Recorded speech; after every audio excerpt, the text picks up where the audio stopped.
all around and learn. We spent, whenever I went on a trip, like what you're saying, I would go for one speaking engagement and I would book 6 weeks in Europe. 6 weeks. And then I would be online. Everyone does 5 days a week. So when this happened, I said, fine. When my coach taught me this, they're like, you can have whatever you want. We'll just schedule it. I said, fine. I want to work 2 days and take 5-day weekends.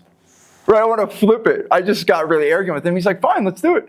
And I thought he was going to say bull crap. But then I designed out how I could do it. So then when we went to Europe, I would stay at the hotel for 2 days, do everything I needed. And then I have 5 days in Barcelona. 5 days with my family in Italy, 5 days with my family in Australia, because some of my Italian family couldn't make it into America and they went to Australia.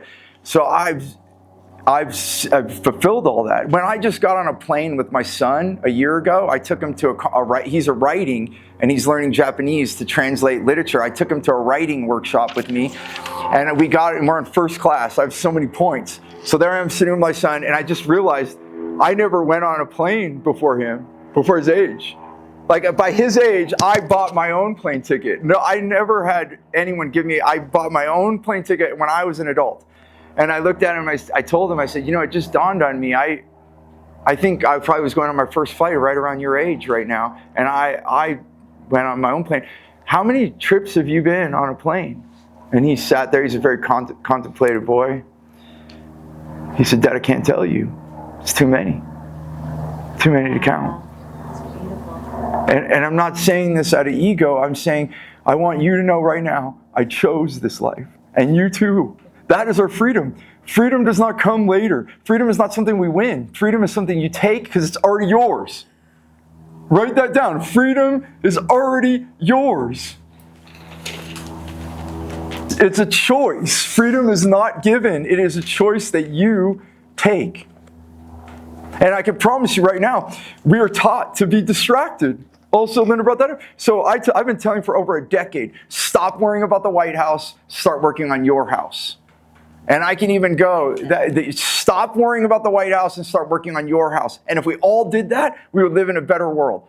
And I could go door to door right now. If I walked around here and I just knocked on every door and I said, what's most important to you? Almost everyone is going to come back to their family and feeding their family. And that's all that. No one is going to say, if I say, check the box for peace and your family's fed and nourished and you have a house, check that box. Or do you want to bleed on the street and your family to die?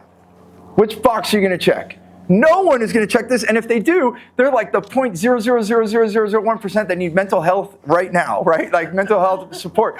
No, seriously, it's like it's a small amount. So now I'm doing a lot right now. And thank you for even asking the question. And I know, thank you for letting me railroad all that out, because when I teach this, it's like a whole week.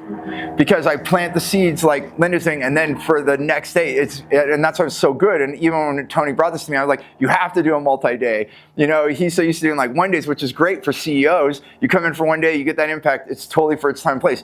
This is where you need to have something like yesterday. You need to go on that hike. You need to go to bed. You need to wake up and say, oh my gosh. And so what I had to do, back to your question, and then I do want to fit in a couple quick exercises. They're shorter ones than last time.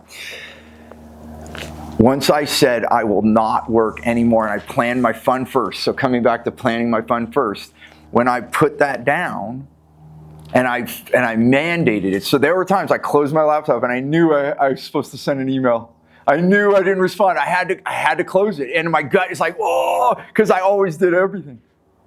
And I had to close it because I promised myself that my family's more important. And it comes back to that. If I were to die right now, would I freaking stay here and write this email? Hell no. And I walked out of my office. And the next day I wrote the email back. And I want to go even farther. That was the start of it. I have at least 4 times now that I could think of, I've claimed email bankruptcy. My email got so bad, I actually put all of it in a folder, all of it, and I started brand new 0. And then anyone that needed me, they sent an email. They're like, Steve, did you get my email? I'm like, oh, let me search that up. And I kept it in a folder. I did not delete it. So I was able to search all of them, but I put it all back to square one. And guess what? No one died. My business didn't. In fact, my business got better because my mind got clear. All the noise went away, and the emails that were important, they all emailed me again. They're like, did you get my email? So you have to realize no one else is going to die but you. You're the one that's giving your life away. You're the one giving your life away. And now I don't check any of my emails. I have not done this, and you're witnessing this right now. It finally started happening. I have, right now, I never had this problem, 105 text messages.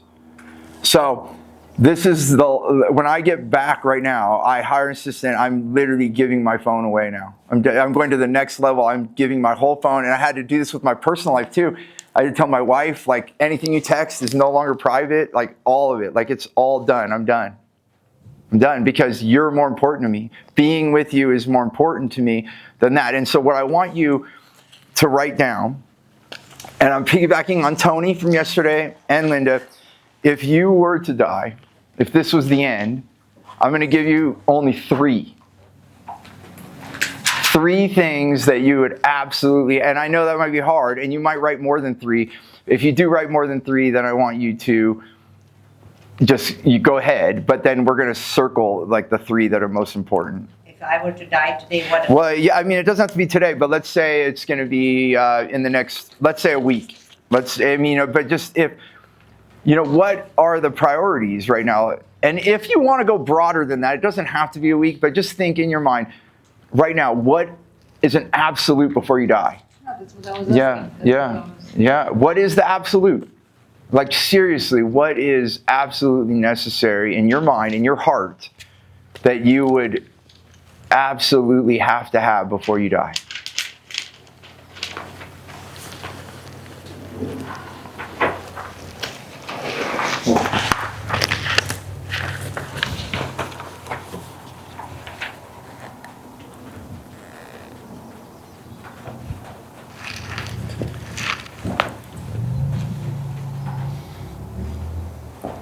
And then I'm noticing I went a little bit longer on that part than I wanted to, but